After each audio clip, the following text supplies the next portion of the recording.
Hi, Dr. Smith. This is Mohammad Rizwan Hussain. So I am doing again my presentation on electrifying transit with electric buses in Central Florida.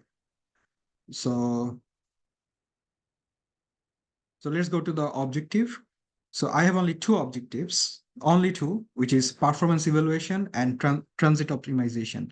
So performance evaluation is I need to know the characteristics of my buses, how they're behaving, how much charge they're taking, how much electricity they're consuming, how much energy they're spending during driving, during idling, what is their average speed. So I need to know what are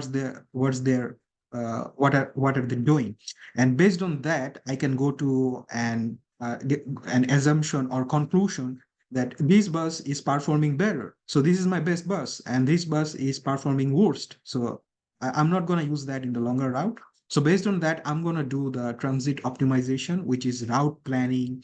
Then, like if I wanted to extend my fleet, then based on the uh, performance of these buses, should I go for purchase more electric bus? So yeah, so this is transit optimization. So these two things are my objective, and I have collected data for the electric buses from links. Uh, Central Florida Regional Transit Authority. They have 8 electric buses, and I have data for 1 year. And let's see how I evaluated that data. So the first evaluation is average speed for different bus numbers. So we can see bus number 291, its average speed is more than 20. So that means this bus is giving me the best speed.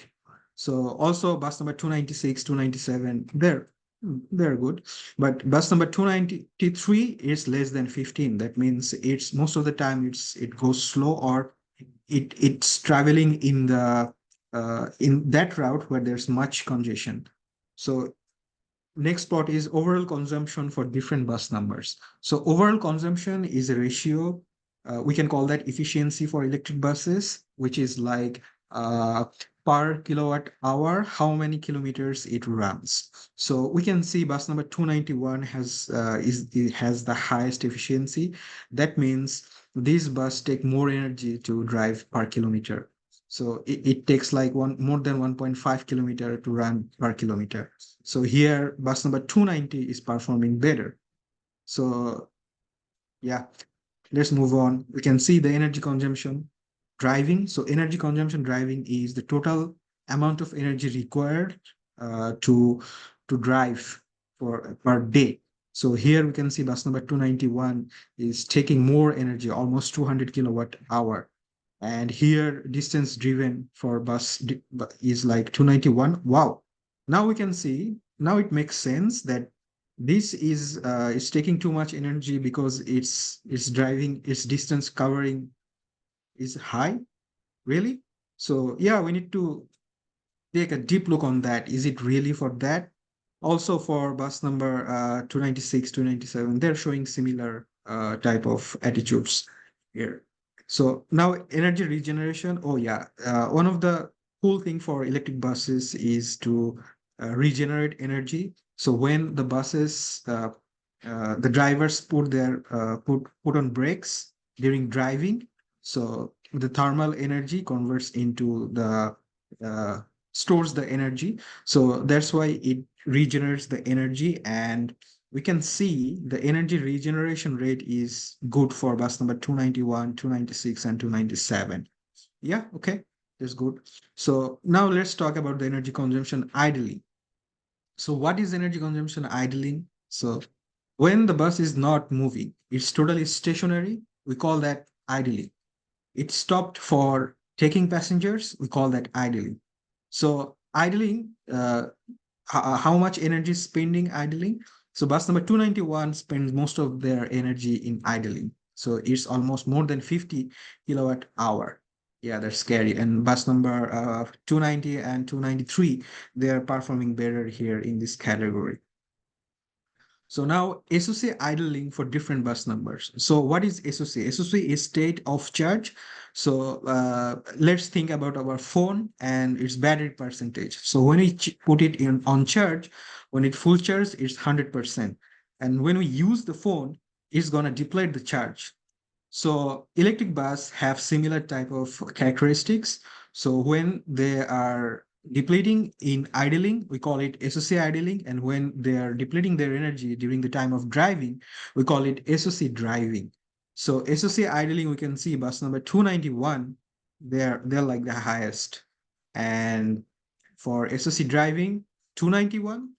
So the thing is like bus number 291, if we like getting like 100 kilowatt of energy and spending 100 kilowatt of energy, that's suspicious. So we need to explore more what's going on here. Yeah. So also we have some other variables like number of charging sessions. So which bus is taking more charge and time charge for different buses. So yeah, bus number 291 is taking more time to charge up. Also, the more charging session. Yeah, that makes sense. Makes sounds. It sounds good. Okay. And for bus number 293 is taking the less time for time charging. Yeah. So from here, I cannot make any solid points. I cannot see anything. Yeah, I can relate like, yeah, like they're charging more time so that their session will be higher, something like that. But to go something deeper, I need to see something like SOC idling and SOC driving. Yeah, here I can say like, yeah, like this is very suspicious. They're like the amount of energy it's spending on idling and the amount of energy it's spending on driving, it's suspicious. So, and that's why I plotted the SOC driving, SOC idling, and distance driven in the same plot. So this green is distance driven, this blue is the SOC used driving, and this red is SOC used idling. So normally SOC used driving value should be higher than the SOC used idling because a typical bus uses most of its time in driving. So the value should be higher than the idling. So for bus 291, we have seen 291 is the lead bus in many variables, but it the ratio is not good here. And if we see bus number 295, 296, and 297, they have they have a pattern I can see here. Like, yeah, they're like they're economically sounds good, like the amount of energy it spends on driving and the amount of energy it spends on idling, there's a difference. And yeah, that's good. And they're also driving like a significant distance. So they're performing better, right? Yeah. So I need to explore more on that.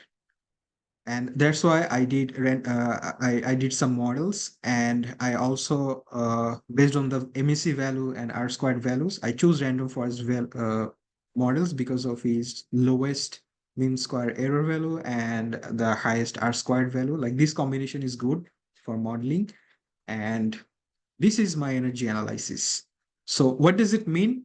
Here I have plotted SOC idling value, which is in percentage, and energy idle value, and we plotted a regression line. Like this is the our predicted value. So what does it mean? It means like for 5 kilowatt energy idle value, the SOC, I mean the percentage of battery depleted 1.56%. This is for idling. So for driving, for 5 kilowatt energy driven, the percentage of SOC used driving is 1.41. So what does it mean? So energy has the value is kilowatt hour, right? And the percentage is decreasing 1.56 and 1.41. That means we can say this fleet is spending more SOC on idling. That's a big concern. Because if my SOC value, idling value, is higher than the driving value, that means I'm not optimizing my fleet. I'm spending more energy on idling. That's not good. And then we have done the modeling for individual buses. Here we can see bus number 290, its idling is so high, so high. Bus number 291, high. And we have seen bus number 293, 296, their value is lower. And when we see their SOC driving value, 292, 296, but 292's idling value is higher. So we will pick the lowest value in both segments in idling and driving. So based on that, 296 satisfies all the criteria to be the best bus.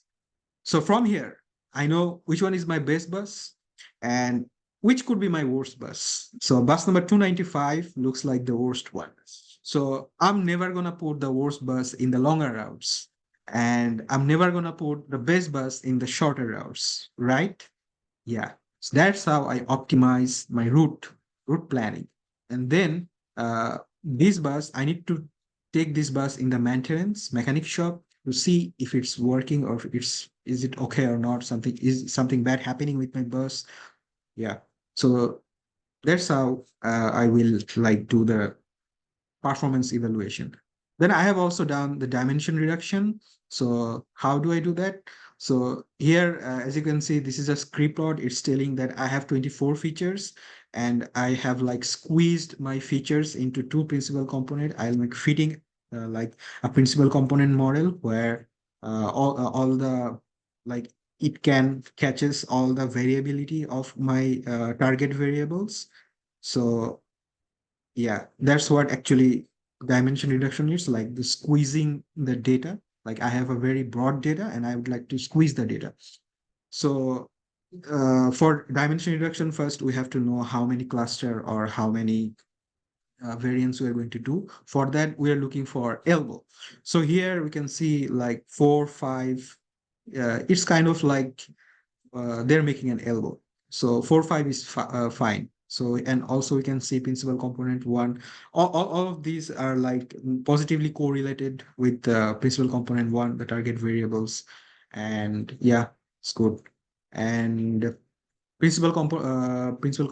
component is like scale sensitive, so we cannot use the categorical variable.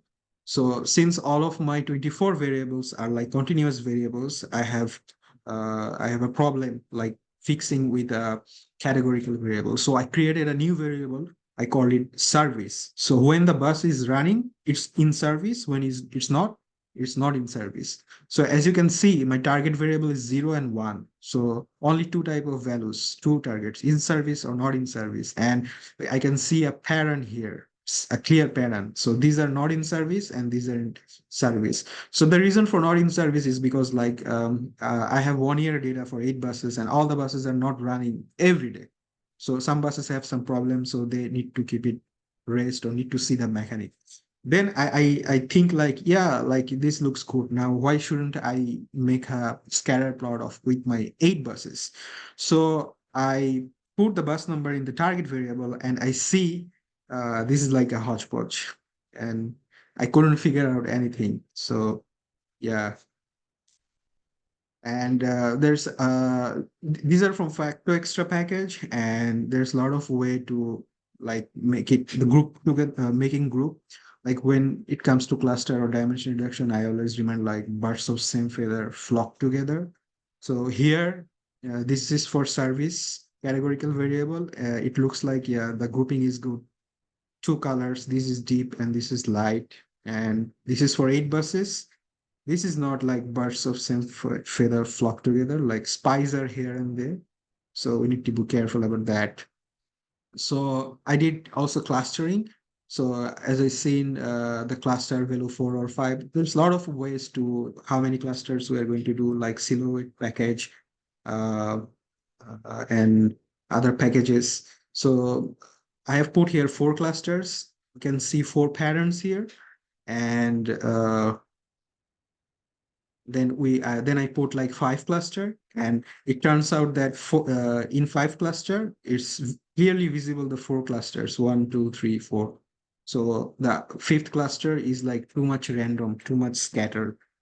And yeah, like the two components are very strongly correlated with the target variables. So yes, that's my conclusion. So I can figure out which is my best bus, which is my worst bus. So based on that, I can make effective route planning. I can make fleet expansion and many more decisions. That's all from me. Thank you so much. Have a great night.